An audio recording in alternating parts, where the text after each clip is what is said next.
All right. Hey folks, my name is Cole. This is the 5th video in the UP1 final exam study guide. And this time we're going to be talking about forces and free body diagrams. So the part of the equation sheet that I'm referencing for this video is this small part here that has the equation for friction. But what I actually want to do is, before I talk about Newton's second law, I want to just give an overview of all the different types of forces that you are going to see in University Physics 1, because there's actually not that many. There's actually 6. And then I'll go over how to draw a free body diagram, and then in the next video we're going to talk about Newton's second law. So first of all, forces are just interactions between two bodies that make contact with each other. And forces it's represented with a large capital F, and its units are newtons.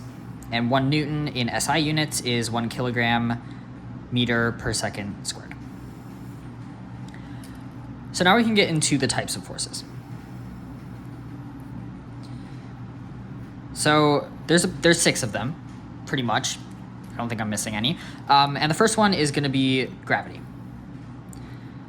or FG.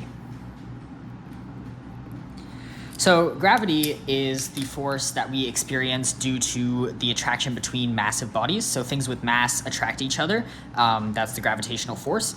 And when you are an object on a very massive body, like a planet, like we are on Earth, we can describe the force due to gravity with the equation Fg is equal to mg, where m is the mass of the object experiencing the force, and g is the acceleration due to gravity on the planet. Now, there's a more general equation for a gravitational force between two massive bodies that has, the universal gravitational constant, but we're really only worried about the force due to gravity on, a planet or a very massive body. So this acceleration due to gravity on Earth, G is 9.81 meters per second squared. On a less massive body like the moon, G is going to be a lot lesser. And so the force due to gravity for the same massed object is going to be a lot less. That's why when you see videos of people walking on the moon, they're kind of walking like that, because it takes them a long time once they jump up to get back down to the ground, because the force due to gravity, the acceleration due to gravity, is very small. And on a much more massive planet like Jupiter, we would experience a much greater acceleration due to gravity, and we would be pushed much further down into the ground, and it would be much harder to walk. The force due to gravity also depends on the mass of the object. This makes a lot of sense because the more heavy that an object is, the bigger the force that it exerts on the ground. And you can feel this if you just hold objects. So this pen, if I put it in my hand, this weighs a few grams. It's not very heavy. It's not hard to hold it. Whereas if I were to try to pick up a very heavy object like this, oh my God, this bottle, that's a lot harder to pick up. And if I tried to pick up something that was heavy enough, like an elephant, I wouldn't be able to do it at all. So that's what the force of gravity depends on. The second force is the normal force. Now, the normal force is a little bit different than the gravitational force. I denote it as Fn. Some people just do a big N. There's not an equation for normal force. The reason that there's not an equation for normal force is because the normal force is a reactive force. The normal force actually originates from electrostatic interactions between the valence electrons in the atoms that make up matter. And what that means is that it depends on basically how much you're pushing, right? Because you've probably heard, even if you haven't taken any, UP2 or chemistry, you've probably heard that opposites attract and likes repel. So likes, electrons, they're all negatively charged. So if I push my hands together like this, my hands don't want to go through each other because the electrons on the surface of my skin are repelling each other. If I push harder, I'm pushing those electrons even closer together by just a little bit. And when I push those like charges closer together, they want to repel each other even more. This electrostatic repulsion gets stronger. And so the normal force also gets stronger. It depends on how much you're pushing on it. So normal force is a reactive force, and it's caused by basically something lying on a surface. So if I am standing on the ground, I'm pushing down on the ground, and the ground is also pushing up on me with a normal force. It's called a normal force because it is perpendicular to the surface that is touching the object, basically.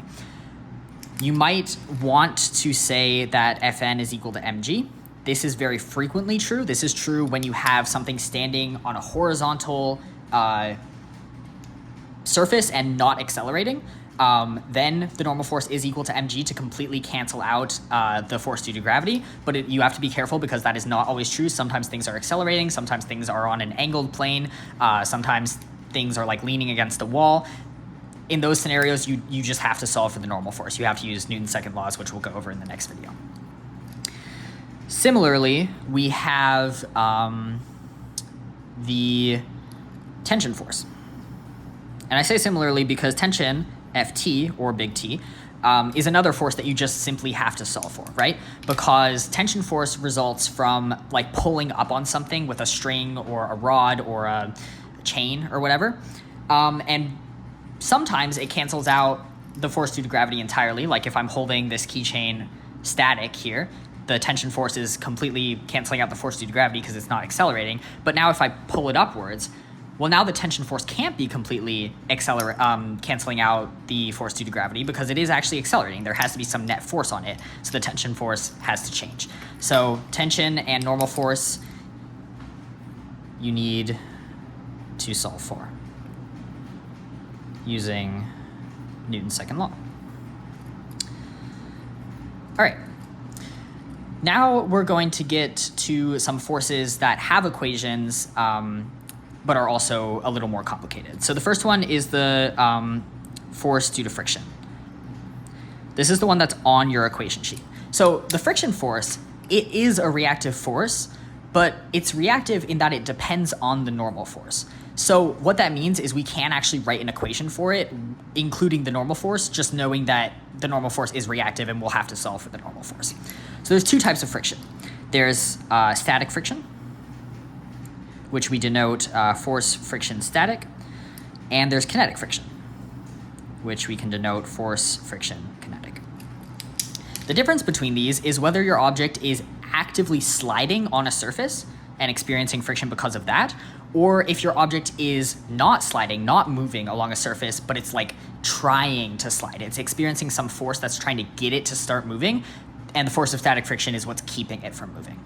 And there are two equations for this. They're very similar. The force of static friction is going to be less than or equal to mu s Fn, and the force of kinetic friction is exactly equal to mu k Fn.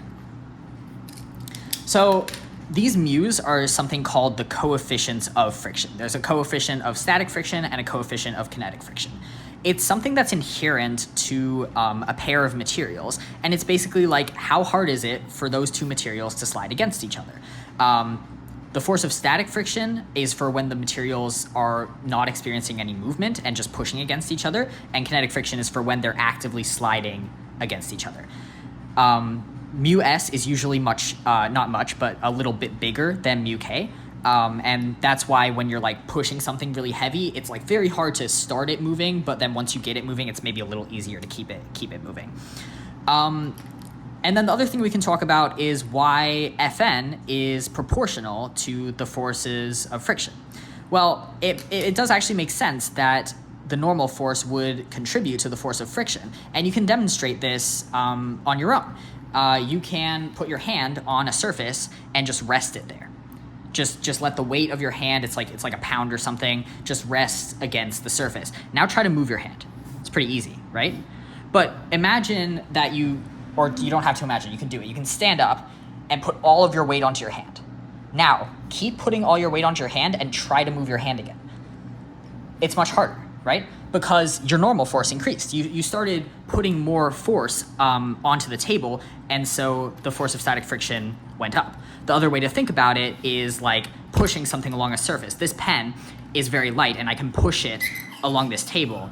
In fact, this pen has a piece of rubber on it, which is a very sticky material. It's got a high mu k, but I can still push it along the table because it's so light. The normal force is so low. If I had like an elephant and I put the elephant on this table right here and I tried to push it, I probably wouldn't be able to do it. maybe the coefficient of kinetic friction or static friction of elephant skin on marble or fake marble is less than the coefficient of friction of rubber on fake marble, but I still would be able to push the pen and not the elephant because the elephant's normal force, its weight, is so much greater. Finally, we're going to talk about this less than or equal to for the force of static friction. And the reason that that's there is because the force of static friction is a reactive force, like exclusively reactive. It depends on how much I'm trying to move something. So if I put my hand here and I try to move it just a little bit with like 1 Newton of force, how much force is the force of static friction pushing back on me with? Well, it has to be 1 Newton, right? Because if it was any more than that, my hand would be accelerating this way, which is not, that doesn't make any sense. I'm pushing it this way. So even if the static friction can get up to like 100 newtons or something, it's only going to push back with as much force as it needs to push back with in order to keep its object from moving. That's its sole purpose, is to stop movement. If you were then to exert more than 100 newtons on it, you would overcome the force of static friction and switch to kinetic friction. So that's friction. The fifth force is the spring force.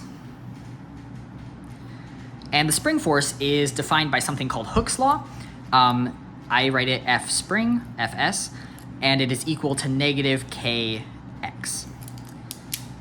Now we're going to go over this more when we get to simple harmonic oscillations, but this basically means that the force due to a spring is negatively proportional to the displacement of the spring. So x is going to be the displacement in either direction from the equilibrium of the spring. K is something called the spring constant in units of newtons per meter. It's basically like how stiff is the spring, how easy or hard is it to stretch or compress the spring, as in how many newtons do I need to exert in order to move the spring 1 meter. Finally, the last force is external force. This is the really easy one. F external is equal to whatever they tell you it is equal to. This is the external force. This is me pushing on the pen with my hand. This is something that is not due to the environment of the system, but actually due to someone or something coming in from outside the system and exerting a force on the object. This is not something that you can solve for. This is something that the problem is going to tell you, because there's no way for you to know it unless they say that some external force is being exerted. So it's equal to whatever the problem says. Cool. And those are really the only 6 forces that you're ever going to have to worry about in University Physics 1. So the next time that you're making a free body diagram, which I'm going to teach you how to make right now, check all these forces. Just keep them in your head, write them down somewhere, and just ask yourself every time you're looking at an object and trying to apply Newton's second laws, is there gravity? Is there normal force? Is there tension? Is there friction? Is there a spring? Is there any external force? If you go through all of those, you should never miss a force in your free body diagram ever again. So now let's try this out. Let's draw a free body diagram. Free body diagram are super useful. And a lot of people hate them. A lot of people don't use them because they feel like it's overkill. They can do it in their head, but really when it matters on the exam, this is a super good tool to just organize. I make them myself every single time I have a Newton's second law problem. There's no shame in using free body diagrams. There is shame in not using them because you feel like there's shame in using them. So let's have an example. Let's do the pen. This is a new pen so that I can write with my pen while I have this example here on the table. I'm going to put this pen, and I'm going to call it mass M, and I'm going to push on it with 1 Newton of force, and it's going to move because it's very light. That's my situation. Let's draw the free body diagram. The way we're going to draw a free body diagram is by representing our object as just a dot in the middle. And then we're going to draw all of our force vectors.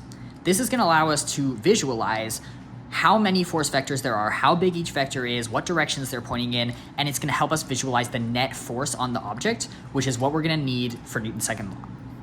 So, first of all, gravity. Is there gravity on this pen?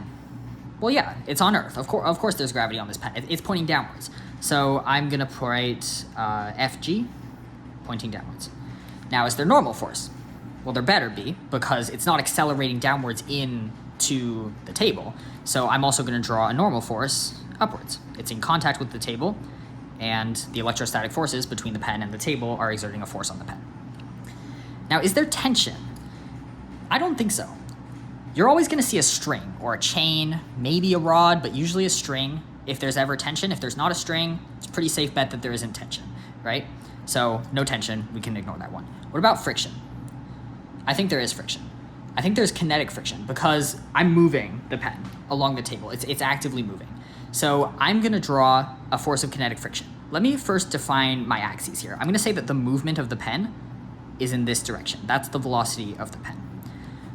What direction is the friction in? Is it in the same direction as the velocity or the opposite direction of the velocity? The answer is that it's always in the opposite direction of the velocity. Friction is a mean force. Friction is the force that is trying to oppose whatever you're trying to do to your system, right? So if you're moving your system this way, friction doesn't like that. Friction is trying to move it back the other way. So the force of friction kinetic, I'm gonna draw like that, in the opposite direction of the velocity. Friction always opposes motion. How about spring? I don't see any springs except for the spring in this pen because it's a clicky pen, but the spring is not doing anything. So we can ignore spring force. And then external force. Well, there is an external force. There has to be, right? Because I have right now a force of kinetic friction opposing the motion and nothing making it move in the actual direction that it's moving in. That means that my external force points in the direction of the velocity. And this is my free body diagram for this scenario. And you can look at this free body diagram and you can figure out what the direction of the acceleration is. It's this way. It's in the direction of the net force because these two cancel each other out and these two add to be pointing in the direction of the velocity. So always draw a free body diagram. We'll go over this again. We'll do some more in the next video where we'll talk about Newton's second law. But this is all I have for forces. And I hope this cleared some things up.